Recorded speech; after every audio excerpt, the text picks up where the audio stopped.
Man says America is the only country in the civilized world that thinks life should be hard. America isn't well, and I'm not entirely sure there is a cure for whatever it is we have. And even if there was a cure, those opposed to vaccines might reject it. It feels like we're on the brink of the purge and have been for quite some time.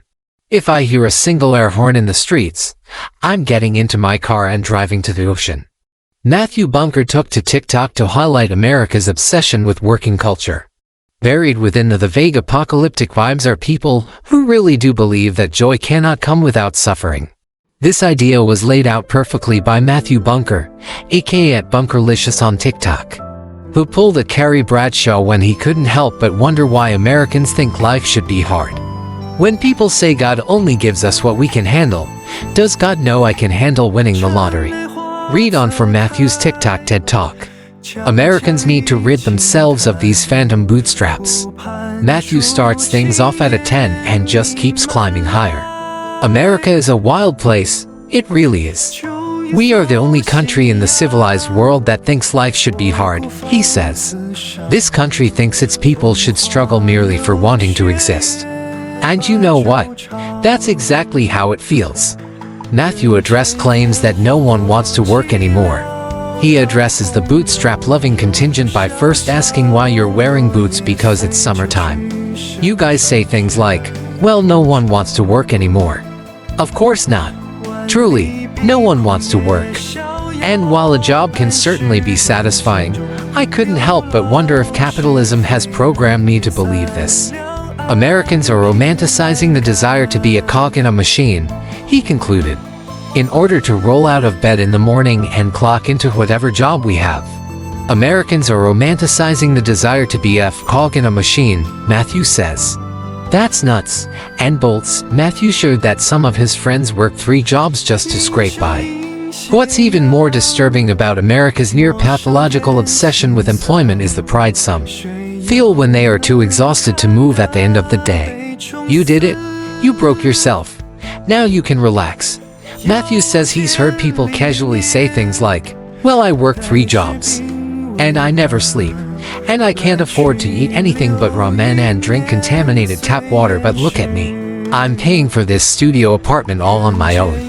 Americans are not invested in their own well-being, and it shows. Not only are Americans proud to work themselves into an early grave, but it feels like a lot of them reject anything that could actually help. Americans will not only support, but actively participate in their own exploitation, says Matthew with enough passion to fuel a car. He points out that getting tax dollars back is akin to a handout. Is my dwindling savings account a handout? I think not. Why are we bleeding? Asked Matthew. Last time I checked, the government gives very little away for free, so this notion that a return on our own investment is somehow gonna cost more is wild. Unless it comes from our own blood, sweat, and tears, it simply cannot be trusted. Why are we bleeding? Asked Matthew. That just seems unnecessary. Americans have been so brainwashed to feeling like any sort of basic necessity has to be earned. As always, socialism has to enter the chat as Matthew desperately tries to understand how that became a 4-letter word. Americans have been so brainwashed to feeling like any sort of basic necessity has to be earned. Just living is not a given right, he says. Those of us who do believe in a world where we are protected simply because are called bleeding hearts, as if that's an insult. Matthew's comments sparked quite the debate online. Literally, one user wrote, "We've been propagandized to believe that our tax dollars shouldn't take care of us. It's wild." Another added, "I have no dream job. I do not dream of labor." Others commented on American healthcare. Another added, "But we can't afford to go to the doctor if we're bleeding." One commenter wrote, "I have health insurance and it's useless. If you don't hit the deductible, it's 100% out of pocket. I'm waiting for a bill for $700 plus right now." Some shared their thoughts on work culture. One commenter concluded, "I mean seriously, why is it like this?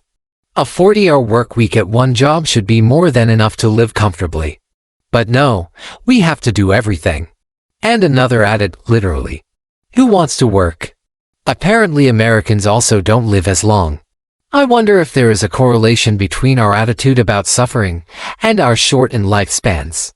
According to the annual review on public health, Americans lead shorter and less healthy lives than people in other high-income countries. Sadly, these health disadvantage begins at birth, extends across the life course, and is more pervasive for Americans living in the South and Midwest of the U.S. What do you think? Well, at least living a shorter life means working less. Of course, clocking out early isn't something Americans like to do.